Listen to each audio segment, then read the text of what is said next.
করা যায়, তাহলে এদের এই বাগেরহাট এক আসনে কোন যুবক বেকার থাকবে না ইনশাআল্লাহ। আমি আপনাদের সামনে কমেন্টমেন্ট করতে চাই, সংখ্যার ভিত্তিতে, জনসংখ্যার ভিত্তিতে প্রকল্প সবকিছুই বণ্টিত হবে ওই কমিটির মাধ্যমে ইনশাআল্লাহ। সম্মানিত ভাইয়েরা, আমার সর্বশেষ কথা হলো, আমরা কারো হুমকির একটু মুখাপেক্ষী নই, ঠিক কিনা? সকল হুমকি বন্ধ করুন।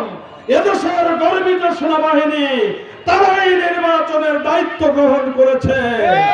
আর যদি আইন শৃঙ্খলা বাহিনীর কোন পক্ষপাতমূলক আচরণ এ পর্যন্ত আমরা দেখি নাই, যদি দেখি তাহলে 5ই আগস্টের কথা কেউ ভুলে যাবেন না। এনসিপি সহ ছাত্র জনতা এখনো পর্যন্ত বাংলার জমিনে আছে, ঠিক কিনা?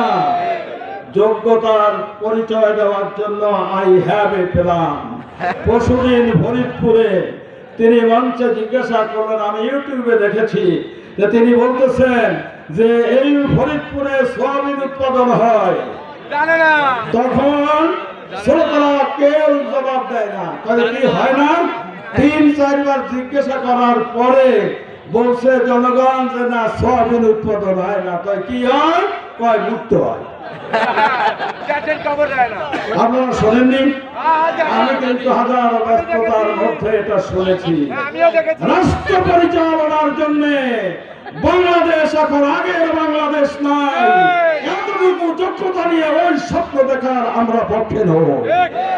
প্রিয় ভাইরা, আমি এজন্য আপনাদের সকলকে সাহসিকতার সাথে সকল প্রতিকূলতা মোকাবেলা করে ময়দানে টিকে থেকে ভোট কেন্দ্রে অতন্দ্র প্রহরীর পাহারায় থাকার জন্য কারা কারা শাহাদাতের জজবা নিয়ে রাজি আছি, তারা হাত তুলে বাবুকে রাখা হবে। তুমি আমাদেরকে কবুল ও মঞ্জুর করে নাও, সবাই বলি আমিন। যে সময়টুকু আছে সকলে মিলে মশিউর রহমান হয়ে, সকলে মিলে ডাক্তার শফিকুর রহমান হয়ে, সকলে মিলে আল্লামা মামুনুল হক হয়ে, সকলে মিলে এনসিপি হয়ে আমরা সকল মানুষের কাছে এ শান্তির বার্তা পৌঁছাতে চাই। সনাতন ধর্মাবলম্বী ভাই বোনদেরকে যৌক্তিকভাবে তাদের কাছে আবেদনমূলক কথা আমরা পৌঁছে দিতে চাই। সর্বশেষ